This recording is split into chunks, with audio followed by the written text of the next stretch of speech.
बात है विक्रम संवत 1908 की। सावन भादो के दिन थे। चारों तरफ मूसलाधार बरसात हो रही थी। तब परमपिता परमेश्वर शंकर भगवान ने अपनी लीला रचाई और अपने तेज से एक अलख महापुरुष को प्रकट किया और भोलेनाथ ने उन्हें निरंजन नाम से संबोधित करते हुए आदेश दिया कि जाओ निरंजन, मृत्यु लोक जाकर अपनी लीला रचाओ। भोलेनाथ जी से आदेश पाकर बाबा निरंजन भूलोक पर आ पहुँचे। साधु महाराज वर्षा में भीगे हुए और उनकी जटाओं से पानी टपक रहा था। खड़ाऊ कीचड़ में फिसल रही थी। फिर भी अलख निरंजन कहते शंख बजाते चले जा रहे थे और घूमते घूमते राजस्थान के बीकानेर जिले के गिरासर गांव की सोलंकिया ढाणी की तरफ निकल पड़े। बाबा निरंजन सोलंकिया ढाणी में गोविंद सिंह सोलंकी के घर के सामने जाकर रुक गए। इस समय गोविंद सिंह की धर्मपत्नी अपनी गाय का दूध निकालने में इतनी व्यस्त थी कि उन्हें ये पता ही न चला कि उनके दरवाजे पर साधु खड़े अलख जगा रहे हैं। इसी बीच महाराज ने अलख निरंजन की आवाज लगाते हुए शंख फूंक दिया। शंख से उत्पन्न तीव्र ध्वनि के परिणाम स्वरूप गाय बिदक गई और लात मारकर पूरा दूध बिखेर दिया। दूध को बिखरा हुआ देख गोविंद सिंह की पत्नी का पारा 7वें आसमान पर जा पहुंचा और बाबा की वास्तविकता से अनजान क्रोधित होते हुए साधु महाराज को बुरा भला कहने लगी और चिल्लाते हुए निरंजन महाराज से कहा, अरे ढोंगी, अरे कपटी, तुझे शर्म नहीं आई? ये पीले वस्त्र पहनकर और लंबा तिलक लगाकर क्यों भीख मांगता फिर रहा है? तेरे से कमाकर नहीं खाया जाता क्या? हट्टी कट्टी देह लेकर घूम रहा है, ढोंगी कहीं का। बाबा निरंजन हंसकर बोले, माता दोष क्यों लगाती हो? हम तो अभी आए हैं, अभी चले जाएंगे, 2 पल के मेहमान हैं। तभी गोविंद सिंह की पत्नी क्रोधित होकर बोली, चल चल, आगे का रास्ता नाप। बाबा निरंजन मुस्कुराते हुए वहां से चल पड़े। इसी दौरान दूर झोपड़ी के पास बैठे गोविंद सिंह जी के पिता श्री न्यादर सिंह जी की नजर बाबा पर पड़ी। अपने घर से साधु महाराज को खाली हाथ वापस लौटते देख उन्होंने सोचा, जरूर घर की औरतों ने कुछ कह दिया होगा, इसीलिए नाराज होकर जा रहे हैं। साफ मन के गोविंद सिंह जी और उनके पिता न्यादर सिंह जी को जल्दबाजी में कुछ समझ न आया और हड़बड़ी में एक कलश में जल लेकर उनके पीछे दौड़ पड़े और विनती करने लगे कि घर की औरतों द्वारा बोले गए कटु वचनों के लिए क्षमा करें, वे अबोध अज्ञान है। मगर साधु महाराज बिना कुछ सुने मुस्कुराते हुए आगे बढ़े चले जा रहे थे। तब श्री न्यादर सिंह जी ने बाबा निरंजन से कहा, अच्छा ठीक है महाराज, मेरे द्वारा लाया गया थोड़ा जल ही ग्रहण कर लीजिए।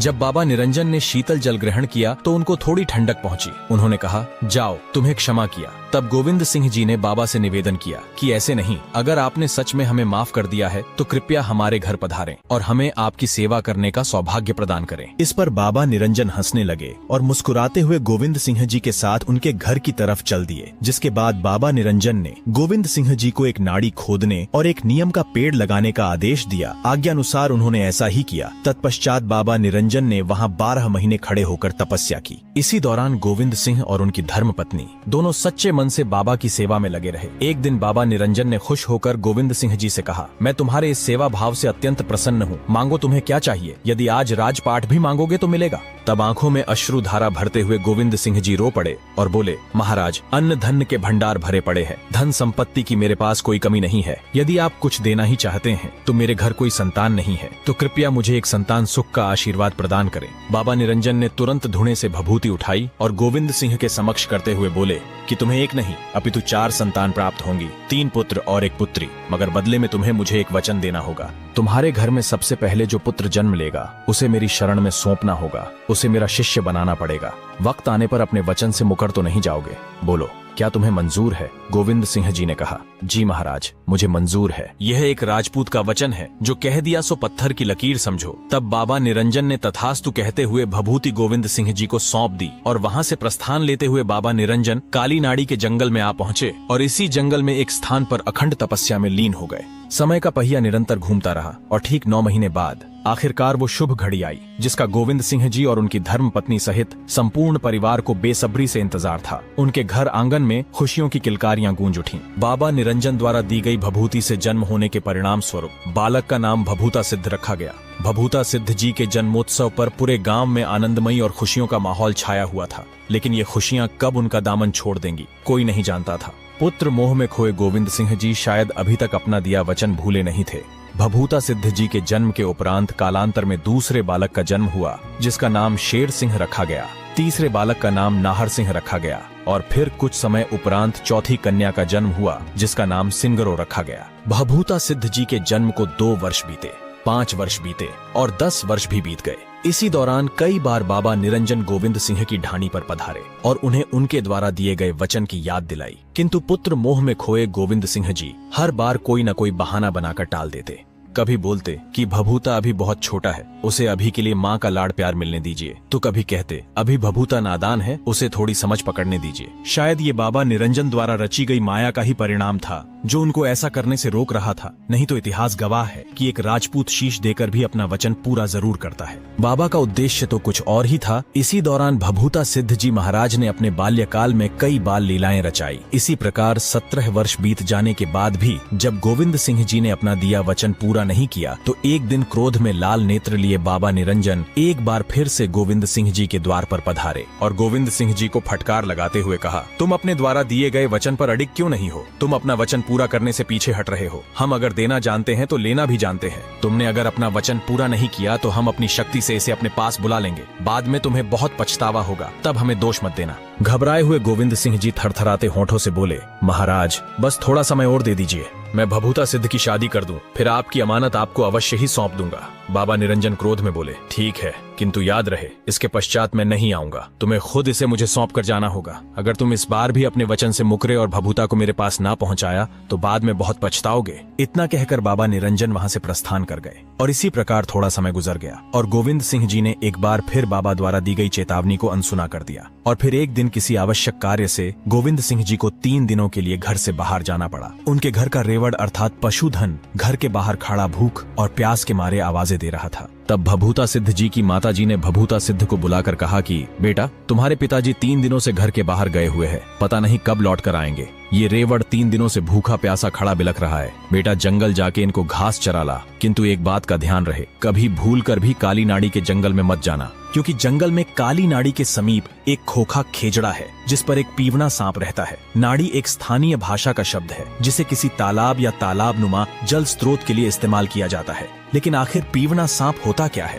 पीवना सांप एक रहस्यमयी और खतरनाक सर्प है जिसका वर्णन राजस्थानी लोक कथाओं में मिलता है। लोक कथाओं के अनुसार पीवना सर्प सोए हुए लोगों की छाती पर बैठकर नींद में ही उनके प्राण चूस लेता है। तो वहीं कुछ स्थान पर लोगों द्वारा इसे फूकनी कहा जाता है, अर्थात जो विष की फूंक मारता है। ऐसी मान्यता भी है कि पीवना सर्प इंसानों को काटने की बजाय नींद में सोए हुए इंसान की छाती पर बैठ अपना फन फैलाकर उसकी श्वास में अपनी श्वास मिलाकर जहर छोड़ देता है, जिसका असर सूर्य की रोशनी के साथ पड़ने लगता है और मुंह के अंदर तालू में एक छाला बन जाता है जो सूर्य की किरणों से अधिक फैलने लगता है और छाती में दर्द बढ़ने लग जाता है, जिसके परिणाम स्वरूप पीड़ित की मृत्यु हो जाती है। कुछ वैज्ञानिक इस सर्प का नाम कॉमन करैत बताते हैं जो कि एक खतरनाक सांप है। तो वहीं कुछ विशेषज्ञों के अनुसार पीवने सर्प की लंबाई करीब 7 फीट तक होती है। यह सर्प राजस्थान के रेतीले स्थानों पर पाया जाता है। इसका रंग बालू रेत की तरह होने के कारण इसे आसानी से देख पाना मुश्किल है। हकीकत क्या है, इस बारे में कोई पुख्ता प्रमाण आज तक नहीं मिल पाया है। माता से आज्ञा पाकर भभूता सिद्ध जी अपने मित्रों संग अपना पशुधन लेकर जंगल की ओर निकल पड़े, लेकिन उन्होंने देखा जंगल में कहीं भी घास नजर नहीं आ रही थी। तभी वहां से गुजर रहे एक राहगीर ने बताया कि जंगल में काली नाड़ी के पास लंबी लंबी और घनी हरी घास है। काली नाड़ी का नाम सुनते ही भभूता सिद्ध जी को माता द्वारा दी गई चेतावनी याद आ गई, किंतु 3 दिनों से भूखे प्यासे रेवड़ को भी नजरअंदाज नहीं किया जा सकता था। और यही सब सोचकर भभूता सिद्ध जी जंगल में अपने पशुधन को हाँकते हुए काली नाड़ी की तरफ निकल पड़े। काली नाड़ी के पास पहुंचते ही भभूता सिद्ध जी ने देखा उस राहगीर द्वारा बोले गए वचन सत्य थे। वहां बेहद घनी और हरी घास थी। विधि के लिखे विधान और महादेव द्वारा रची गई लीला के परिणाम स्वरूप अपने मित्रों संग खेलते खेलते भभूता सिद्ध जी की नजर दूर उस प्राचीन खेजड़े के वृक्ष पर पड़ी और उनके मन में विचार उत्पन्न हुआ कि इस पीवने सर्प की वजह से यहाँ कोई नहीं आता, जबकि यहाँ पशुओं के पेट भरने के लिए पर्याप्त चारा मौजूद है। इसी विचार के परिणाम स्वरूप भभूता सिद्ध जी के मन में पीवने सर्प के प्रति क्रोध ने जन्म ले लिया और हाथ में लाठी लिए महाराज भभूता सिद्ध जी खोखे खेजड़े की ओर आगे बढ़ने लगे। उनके मित्रों ने उन्हें रोकने का अथाह प्रयास किया, किंतु विफल रहे। भभूता सिद्ध जी ने उनकी एक न सुनी और उस खेजड़े के समीप पहुंचकर पीवने सांप को बाहर आने के लिए ललकार लगाई। कुछ समय बाद खेजड़े से आवाज आई कि हे राहगीर, तुम जो कोई भी हो अपने रास्ते लौट जाओ। मैंने तुम्हारा क्या बिगाड़ा है जो तुम इस प्रकार मुझ पर क्रोधित होकर मुझे बाहर आने के लिए ललकार रहे हो? तभी भभूता सिद्ध जी ने कहा कि तुम्हारे डर से स्थानीय लोग इस स्थान पर आने से भयभीत होते हैं, अतः तुम्हें किसी भी कीमत पर यह स्थान छोड़कर जाना होगा। इतना सुनते ही पीवना सर्प खेजड़े से नीचे उतरा और मनुष्य रूप धारण करते हुए भभूता सिद्ध जी से कहा, मैं चाहकर भी ऐसा नहीं कर पाऊंगा क्योंकि मुझे अपने ही गुरु द्वारा श्राप मिला है। तब भभूता सिद्ध जी ने कहा, स्पष्ट कहो क्या कहना चाहते हो? तब सर्प ने कहा, वर्तमान से लगभग 600 साल पहले की बात है। मैं और मेरे गुरु इसी जंगल के रास्ते गुजर रहे थे। उसी समय हमें प्यास लगी तो हम गुरु चेला यहाँ जल ग्रहण करने पधारे। गुरुदेव को यह स्थान ठहरने के लिए उत्तम लगा तो गुरुदेव की आज्ञा अनुसार हमने कुछ दिन इस खेजड़े के वृक्ष तले विश्राम करने का विचार किया। जब मैं गहरी नींद में सो जाता तो गुरुदेव रात्रि उपरांत ब्रह्म मुहूर्त में उठकर सिद्धियां प्राप्ति के लिए साधना किया करते। एक दिन जब वे ऐसा कर रहे थे उसी समय संयोगवश मेरी निंद्रा भंग हो गई और मैंने गुरुदेव को ऐसा करते हुए देख लिया। मेरे मन में उसी समय कपट ने जन्म ले लिया। मुझे सिद्धियां प्राप्ति से पहले बहुत कुछ सीखना बाकी था, इसलिए गुरुदेव को सही समय का इंतजार था और मुझे यह भ्रम हो गया कि गुरुदेव मुझसे ये सब छुपा रहे हैं। और इसी कपट के वशीभूत जब गुरुदेव सिद्धियां प्राप्ति के लिए साधना किया करते तो मैं सोने का ढोंग करते हुए उन्हें देखता और जब गुरुदेव सो जाया करते तो मैं उठकर बिना उनकी अनुमति के उन्हीं के भांति सिद्धियां प्राप्त करने की कोशिश करता। एक दिन मैं ऐसा कर ही रहा था कि अचानक गुरुदेव की नींद टूट गई और गुरुदेव तुरंत उठ खड़े हुए। मेरे द्वारा अपने ही गुरु के साथ किया जा रहा ऐसा कपट देख उनके नेत्रों में अग्नि ज्वाला प्रज्वलित हो उठी और क्रोध में अपना कमंडल उठाकर अपनी हथेली में जल भरते हुए बोले, कपटी दुष्ट, तुझे अपने गुरु के साथ कपट करते हुए तनिक भी लज्जा नहीं आई? जा, तुझे मैं इस नीच कपट के लिए श्राप देता हूँ। आज से तू पीवना सांप बनकर इसी वृक्ष पर पड़ा रहेगा। इतना कहते हुए गुरुदेव ने हथेली में भरे जल की मुझ पर फटकार लगाई और देखते ही देखते मैं एक सर्प में बदल गया। मुझे अपने किए पर बहुत पछतावा हुआ और मैं गुरुदेव के चरण कमलों में पड़कर गिड़गिड़ाते हुए दया की भीख मांगने लगा कि गुरुदेव रहम करें, मैं अनंत काल तक ऐसे ही भटकता रहूंगा, मेरी मुक्ति का कोई तो उपाय सुझाए। जब गुरुदेव का क्रोध थोड़ा शांत हुआ तब उन्होंने कहा, ठीक है, अगर कोई व्यक्ति स्वेच्छा से तुम्हें अपने प्राण हरने देगा तो तुम हमेशा हमेशा के लिए इस श्राप से मुक्त हो जाओगे। उसके बाद से आज तक यही मेरा निवास स्थान है, अतः लौट जाओ भभूता, तुम्हारी माता घर पर तुम्हारी राह देख रही है। इतना सुनते ही भभूता सिद्ध जी मुस्कुराने लगे और पीवने सर्प से कहा, शायद भगवान शंकर ने मेरी नियति में यही लिखा है। मेरा यहाँ आकर आपसे मिलना महज एक संयोग तो नहीं, मैं आपकी मुक्ति के लिए स्वेच्छा से अपने प्राण देने के लिए तैयार हूँ। तब पीवने सर्प ने कहा, तुम्हें मरने से भय नहीं लगता भभूता? घर पर तुम्हारी माता तुम्हारी राह देख रही है। तब भभूता सिद्ध जी मुस्कुराते हुए बोले कि नागराज, एक दिन तो वैसे भी सबको मरना ही है। अगर मैं आज मोक्ष को प्राप्त हो जाऊं और मेरी मोक्ष प्राप्ति से किसी का उद्धार भी हो सके तो भला इससे उत्तम और क्या होगा।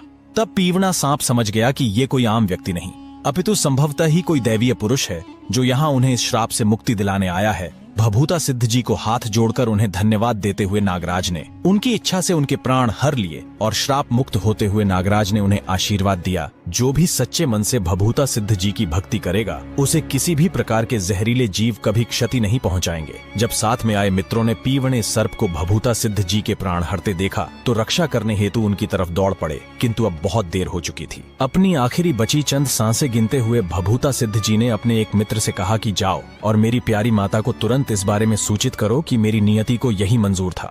आज्ञा पाते ही उनका एक मित्र घबराया हुआ भभूता सिद्ध जी के घर की ओर दौड़ पड़ा और घर पहुंचकर सारा वृतांत माता को कह सुनाया।